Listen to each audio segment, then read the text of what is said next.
Hey, what's up, everybody? Happy Thursday. It is gonna be chilly today. Most clear up until this evening, and then you got rain overnight. But 43 currently and high of 50, so a little bit chilly. But pretty much most of the day should be relatively nice, just chilly. 5:12 is the sunrise, and 8:18 is the sunset. And so here we are. We're taking a walk through the story of Esther, and we are going to pick up in Esther chapter 1 and verse 10. Esther chapter 1 and verse 10. But when we started, we looked at the Diddy party, right? Ezra was having a party, and he was using it to show off and to make people feel good, right? Make people feel good, and he would use it to get the buy-in of his magistrates. I think is maybe the word I want to use, um, and he had them over in a sharing the splendor and pomp and greatness for 180 days. And he just had drinks everywhere. It was lavish. And, people could just, drink the royal wine as they wanted. And his Queen Vashti, which means beautiful. She gave a feast for the women in the palace. So there's it was a big party going on, right? And on the seventh day of the party, picking up in verse 10 now, when the heart of the king was merry with wine, so he had his little glow, he had his wine buzz going on.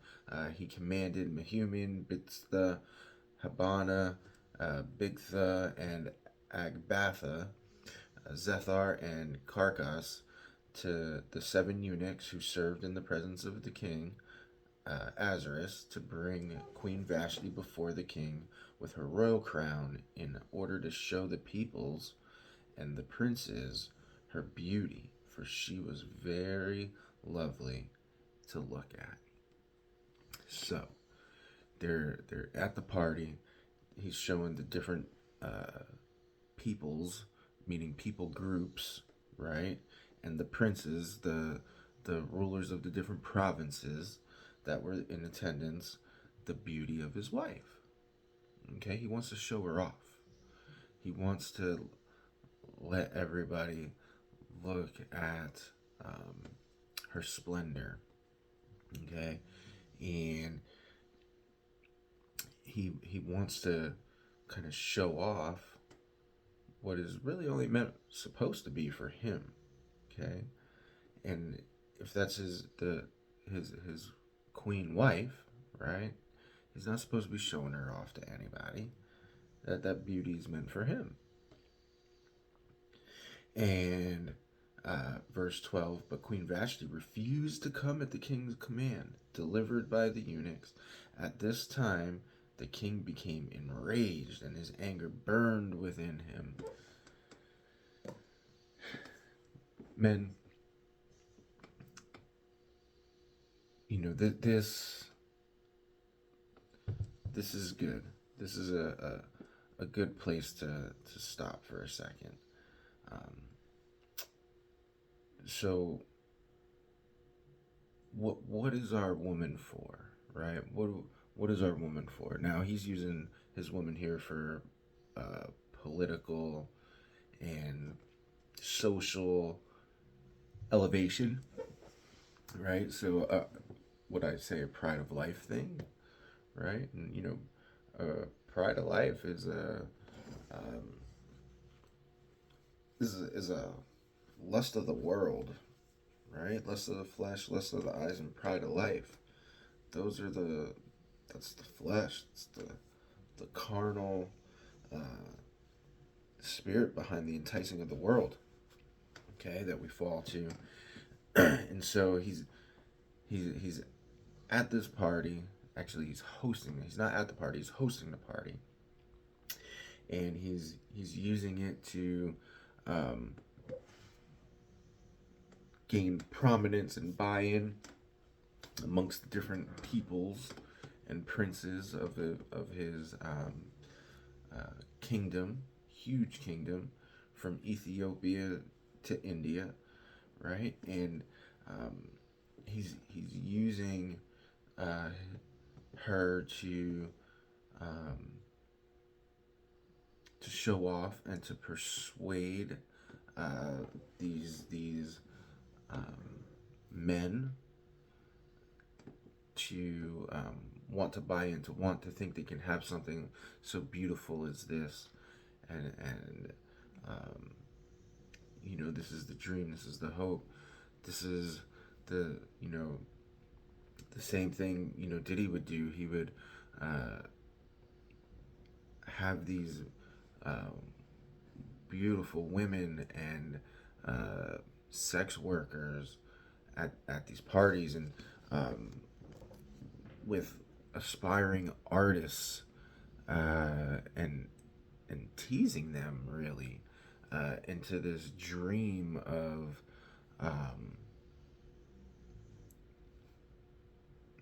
this is what it takes to get this type of thing, right? You just submit to me and you can have all this life, right? And there's testimony of this happening to young kids, 14, 15, 16. Okay, so this prostitution of the soul, and I'm using that word prostitution on purpose because this idea of the Diddy party, I don't believe this was the first Diddy party, right? It talks about male cult prostitutes in Deuteronomy, right? Deuteronomy chapter 23. It in the law, it forbids the male and female cult prostitutes. First Kings, it has male cult prostitutes. In chapter 15, Asa tears down the high places of the Asherim, the fertility gods, and pushes out the male cult prostitutes. Now, there is some interpreters that spiritualize it and say that these are cults of people that prostitute their spiritual selves to false gods, right? And maybe, right? Maybe that is true indeed, as well as these are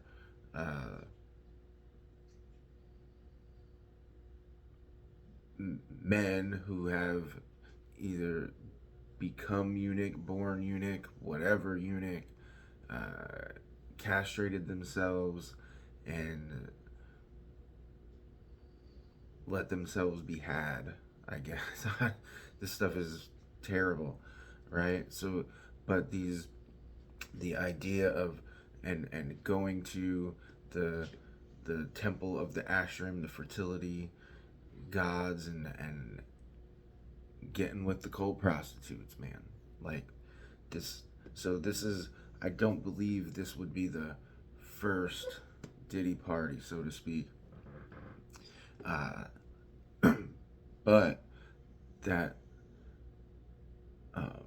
ambiance is used to get people to prostitute themselves from God, from the law, from what's right, to this carnal driven, flesh driven ideal of living. Okay, and so he's using the queen he's trying to use the queen to do that, but she refuses, and it angered him, right? It angered him. And so men, going back to this, if if we want our women to be submissive, our wives, our queens of the home to be submissive to us,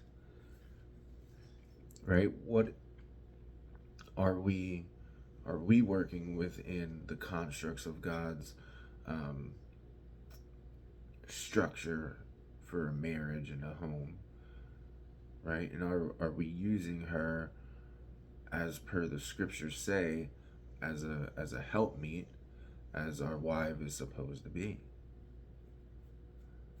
right? If we are, she will of course want to be submissive to you. But if we are not, of course she is not going to want to submit to a command that you give when she's not elevated to her proper position in the home. Okay?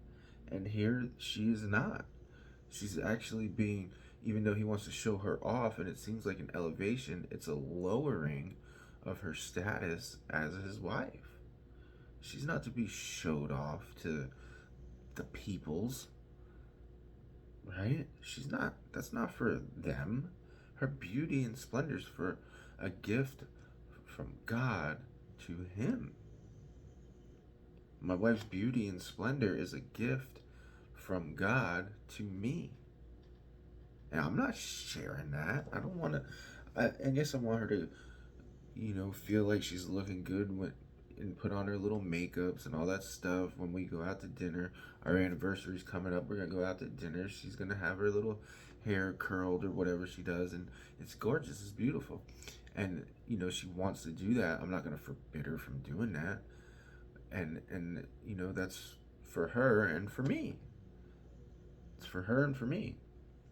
So the king said to the wise men, this is verse 13, who knew the times, for this was the king's procedure toward all who were versed in the law and judgment, the men next to him being Kashenas, Shethar, Admatha, Tarshish, Meres, Mersena, Munakan, the 7 princes of Persia and Media, who saw the king's face and sat first in the kingdom. So everybody's there. Everybody knows what's going on. According to the law, right? According to the law, what is to be done to Queen Vashti because she has not performed the command of King Ahasuerus delivered by the eunuchs. Then Memucan said in the presence of the king and the officials, not only against the king has Queen Vashti done wrong, but also against the officials and all the peoples who are in the provinces of King Ahasuerus. For the queen's behavior will be made known to all women, causing them to look at their husbands with contempt, since they will say, King Ahasuerus commanded Queen Vashti to be brought before him, and she did not come. Well, here we see another beginning of a feminist movement. Another beginning of a feminist movement. Okay? And of course, in that situation, the women will want to rebel against their husbands. Okay? And in that, yeah, there, I guess, should be a feminist movement in that sense. However, the just giving your woman a command, it is not leading, right? It is not leading. That's not how we should be guiding our homes, right? Guiding the kingdom metaphorically that God has given us to lead. That's not it. That doesn't get it done. Okay? And being persuaded. Here's the other thing. The king is somewhat weak in that all this that he's doing, the king party and all this, it's to show off and be esteemed by these peoples, right? And so he's got all these people around him telling him what he's got to do, right? Telling him what he's got to do, and the types of laws that are being made. It's not, he's letting the outside impact the inside, right? The outside people are having an impact on how he runs his home, on how he runs the kingdom. Okay? So, and though I'm not a king, right? I'm not a king. I am not a governor or in any part of um, the social leadership structure. So I'm taking lessons, right? That and precepts that are happening in this construct and applying them, right? And applying them in the context of my role as God would have me, right? And that's and maybe this doesn't apply to everybody. It might not apply to you, right? It might not apply to you, but I want to look at this and learn from the mistakes of Azar's. Let the Holy Spirit speak through the scriptures to me and let it pierce my heart, sanctify me, and help me be a better husband and leader and husband and leader of my home, right? And you know, I encourage everybody to get into the scriptures and let it pierce. The the word is sharper than any two-edged sword. It's able to separate, right? It separates. It is able to separate the sin that is clung to our DNA as close as it gets and sever that from us. In if we let the word trigger our heart into repentance and sanctification. All right, man. I ran really long today. Have a good day, you guys.